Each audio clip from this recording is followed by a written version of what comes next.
It's great, but congratulations on what? I haven't achieved what I wanted to achieve yet. This is nothing. Do you have some hope that it will change? I think it will change if we get enough people involved. We need the international community to be the voice for these women. Articles 340 and Articles 98 of the Jordanian Penal Code allow for these types of murders, and they also protect the perpetrators of such crimes. My vision was if I could create enough international awareness of what was happening and then flood the United Nations Human Rights offices with letters demanding that these laws be abolished, that it would place pressure on the Jordanian government to act on the issue. The publishers said, you've got an international bestseller on your hands. Now, you're a refugee. Where do you want to live? Norma said, Australia. And with a supporting letter from Dick Cheney's daughter, she moved here. Within 3 weeks, it was in the top 10 of all books selling in Australia. I longed to see my mother, but if I went home, I fully believe my father and brothers would have no hesitation in carrying out my honor killing. Even if I were to return to Jordan a virgin, I have disgraced my family by running away. It was this well-placed arrow right at the sort of collective heart. We were fascinated by stories of the Middle East. We were fascinated by the Arab man. And here was this prepossessing woman coming out of that place and showing us how almost this burqa, this giant burqa had come out of the horizon and had enveloped her and it had enveloped women and was going to envelop us if we didn't watch out. Is there any doubt in your mind that if you were to return to Jordan, that your father personally will kill you? I wouldn't put it past my father because he really does believe very strongly in not just the honor killing, for example, but all the traditions that limit women in so many ways. But I'm just a strong believer in that if you live your life every day fearing death, then you're already dead. Because I'm stubborn enough. I get death threats, but I reply. She had brought ignominy and shame on Muslims, and for that reason, there was a fatwa on her head. For that reason, she had to live in fear, like Salman Rushdie. God, I mean, I worship the ground the woman bloody walked on. The day I met Norma, I was a little bit upset the night before because my stepson had just been charged with murder and it was on the national news. And when I rang, she put her arms around me and she said to me, don't worry about it, I know what the media's like. And she started telling me about what she does as far as honour killings, then showed me her book. And when she was telling me about things that were going on even in our country, here in Australia, I just wanted to help her fight against what she was wanting to fight about. This is Norma's bedroom. This is where we spent hours and hours working on the campaign. She was getting emails from women wanting her help to get out of the country. There was about 4 women that she funded herself for airfares. She told me about Michael. He used to email her and ring her.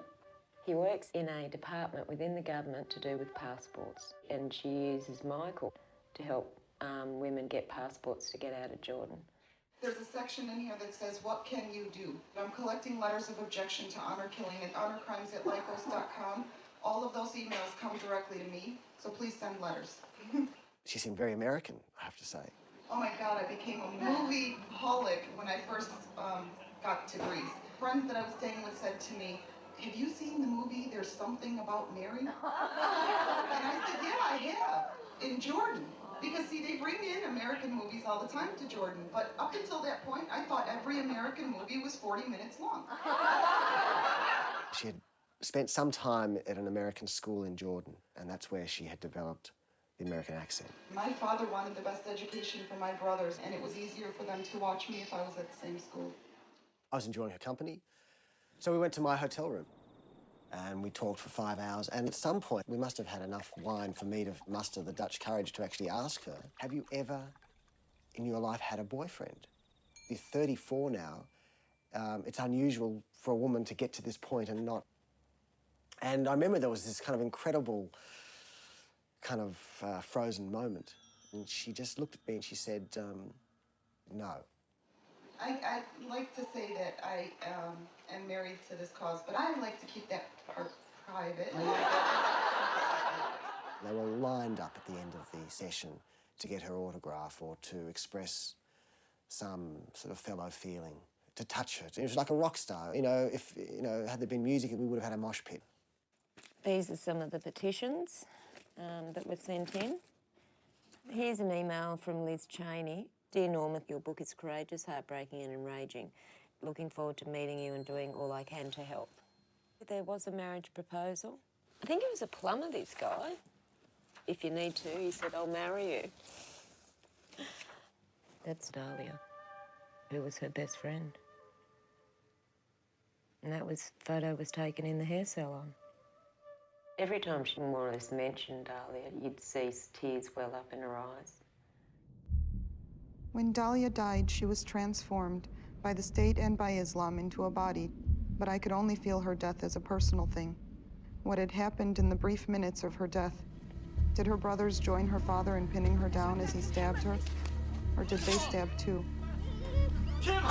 In the code of silence that surrounds an honor killing, I will never know for sure. Beauty brought her shame, but she was not to blame. Her innocence stolen for the sake of a family name. I followed the nurse down a long, dimly lit hallway into a large back room. I thought I was ready to see her, but nothing could have prepared me for what now lay in front of me.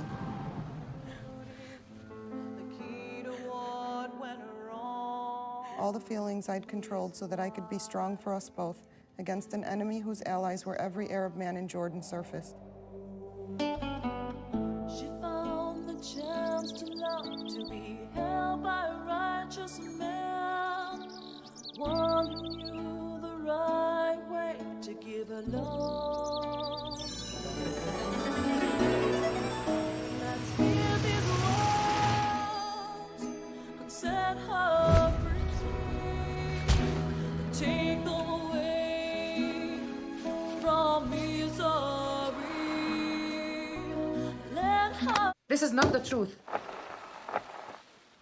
This book is not the truth about life in Jordan. This book is an insult to every Arab Muslim woman. My name is Rana Husseini. I'm a female journalist working for the Jordan Times since 1993, and I'm an expert on the honor crime issue in Jordan. This issue has been very important to me. For the past 12 years, I've been defending and writing about women who get killed by their families. For my work, I've won 6 international human rights awards so far. The proof that I have as a person who documented almost every murder that took place against women in Jordan, so-called honor crimes, to me, this crime did not happen. The whole feel of the book was false. And of course, I mean, Rana and I found out so many misrepresentations and factual errors. I think it went between page 1 and page 2. Unlike the Jordan River, no longer strong enough to flow down to Amman, Any Jordanian would know that the Jordan River never ran through Amman. But let me set the stage for this story by giving some sense of my strange conflicted nation, bordered by Saudi Arabia, Egypt, Israel, Lebanon, Syria, Iraq, and Kuwait, the Hashemite Kingdom of Jordan sits at the beating geographic heart of the Arab world. The countries bordering Jordan are Syria, Iraq, Saudi Arabia, the occupied Palestinian territories, and Israel only.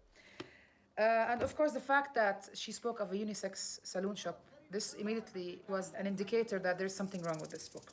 حابة بس استفسر انه النقابة عندكم تعطي رخص لاشخاص بدهم يفتحوا صالونات مختلطة للرجال ستاتي؟